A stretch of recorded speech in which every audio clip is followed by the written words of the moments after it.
Did you guys see the Chris Rock special? No, I haven't seen that one yet, but it's definitely on the watch list. I've seen a few clips, but I haven't seen the whole thing. So it's another. He was very gracious. He goes after him, right? That's what I've heard. Yeah, he does. And why wouldn't you? I mean, Will Smith walked up to him on a stage in front of the world and slapped the shit out of him. And he did nothing. It's Chris Rock, too. He was raw back in the 90s, so I'm glad that he hasn't caved to the woke. I think he's one of the best stand-ups, or was. I mean, the one that he did recently, like the stuff outside of the Chris Rock stuff, I didn't think it was that great to begin with, but Never Scared, in my opinion, is one of his best stand-up comedies. But the thing that happened in this stand-up comedy on Netflix was he basically used it as an opportunity to pay back Will Smith for what happened. Well, I don't know, what was it, like a year ago? Yeah, it was about a year ago, a little bit more than a year. Yeah, that was a great little bit. You can probably find it on the interwebs. It's something like maybe 8 to 12 minutes long, but he really lays into it. It's like, he's basically saying like, look, dude, I didn't put this out there. It's like you and your wife sat down in front of a table in front of the world and talked about her cheating on you with your son's best friend. And you're mad at me because I say something. You had a publicist there. Yeah. You had a team, a PR. Yeah, you know what I mean? I think it sounds very familiar to the situation that Megan and the other guy are in. He goes after her. Yeah. He goes after them too in the special, actually. Yeah, he does. He does. Yeah, he goes after them too, and I think that it's kind of like a this is what like American celebrities have become, is this kind of like red table talk kind of cheating on your wife, has the woman is in charge and all this shit. The man's a limp dick kind of cuck though, right? That's kind of what is expected in these Hollywood circles. Yeah. Yeah, they're like real life check stand tabloid magazines. It's brutal. Like, is Will Smith still married to Jada Pinkett Smith? Yeah, I believe so. He's still with that hoe after all of that. Yeah. That is Tupac's alpha widow. Yeah, well, maybe maybe some bull will come along and swoop in and have a story there. I wouldn't doubt it. Speaking of which, the other two that shall not be mentioned, South Park recently did an episode on them, which is pretty funny, and I think it pissed them off. They were the Canadian royalty, though. Yeah, that was actually one of the best episodes of South Park, apparently, and it's really like right now, like they're less popular than Prince Andrew, the alleged pedophile who was on Epstein's island. Like they're less popular than him.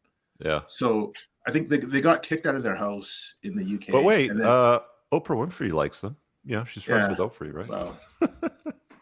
Yeah, she's a purveyor of truth in modern society, apparently.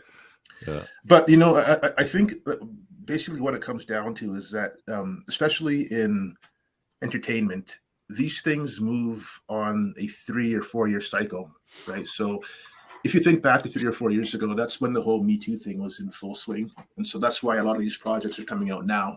So, but the success of stuff like Top Gun Maverick and just other projects that aren't super woke means that Hollywood is kind of, or entertainment in general is kind of recognizing that this whole path they're on is an abject failure.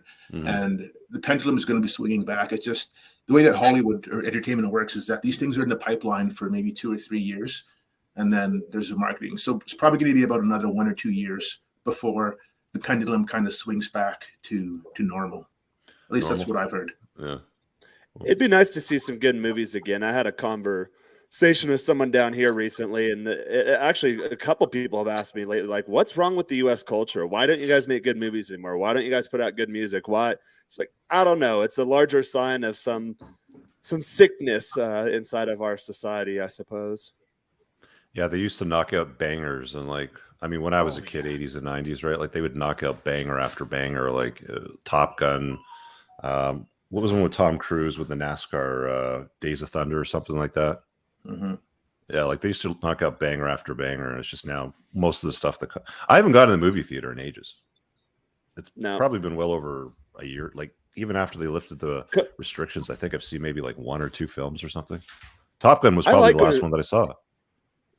I like going to the movie theater too. I've had people ask me, "Hey, is it because of COVID? Did COVID kill cinema?" And I always say, "No, cinema killed cinema." Yeah. There's a lot of good foreign movies coming out. My brother watches like Russian war movies. I know people that watch Korean movies that really like them. Mexican cinema is starting to get better, but the U.S. cinema and just general pop culture has been terrible for going on a decade now. Even comedies, you can't find good comedies. But back in like pre-2012, that whole decade or prior to 2012, there's a bunch of good comedies like the Frat I've had Pack and those raunchy yeah, ones. ski school and all that sort of stuff. I've had a lot of recommendations, from my brother because he's an avid like war film sort of guy, and he's like, "Oh, you got to check out this war movie. You got to check out this one." It's like I'll go and turn it on for 5 minutes, and then I'm either reading the movie because there's subtitles, or they've translated it into English, and it's like a bad Japanese like kung fu movie from like 40 years ago where like the lip syncing doesn't match up. Obviously, it's like I'm not reading a movie and I'm not watching something where the lips don't sync up to the dialogue. It's like done. I'm out. That gets annoying here. I always watch the movies in original language, so usually they're predominantly in English, but out of habit, I always have the Spanish subtitles on because I usually have Spanish-speaking company. So that's not as bad as when it's like Russian to English. But the thing is, Spanish and English, that should be a pretty easy one to translate as compared to like a Russian to English, German to English, and they still screw it up all the time. I know it'll distract me that I'll be listening to the English audio track. Something's really funny.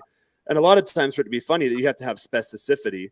And you look at the translation, and it's so general and so broad and so vague that it just dies with any of my Spanish-speaking audience around me. So that's always kind of tough too with the translation thing. You lose a lot in translation, so to speak. I really hope you guys enjoyed that clip. If you want to watch the full-length podcast, you can find that over here, that clip's from. If you're newer to the channel, make sure you hit subscribe over here, and pin down below in the top comment, you'll find a bunch of useful links to my website, my supplement line, books, and a bunch of other stuff. Have an amazing day. Peace out.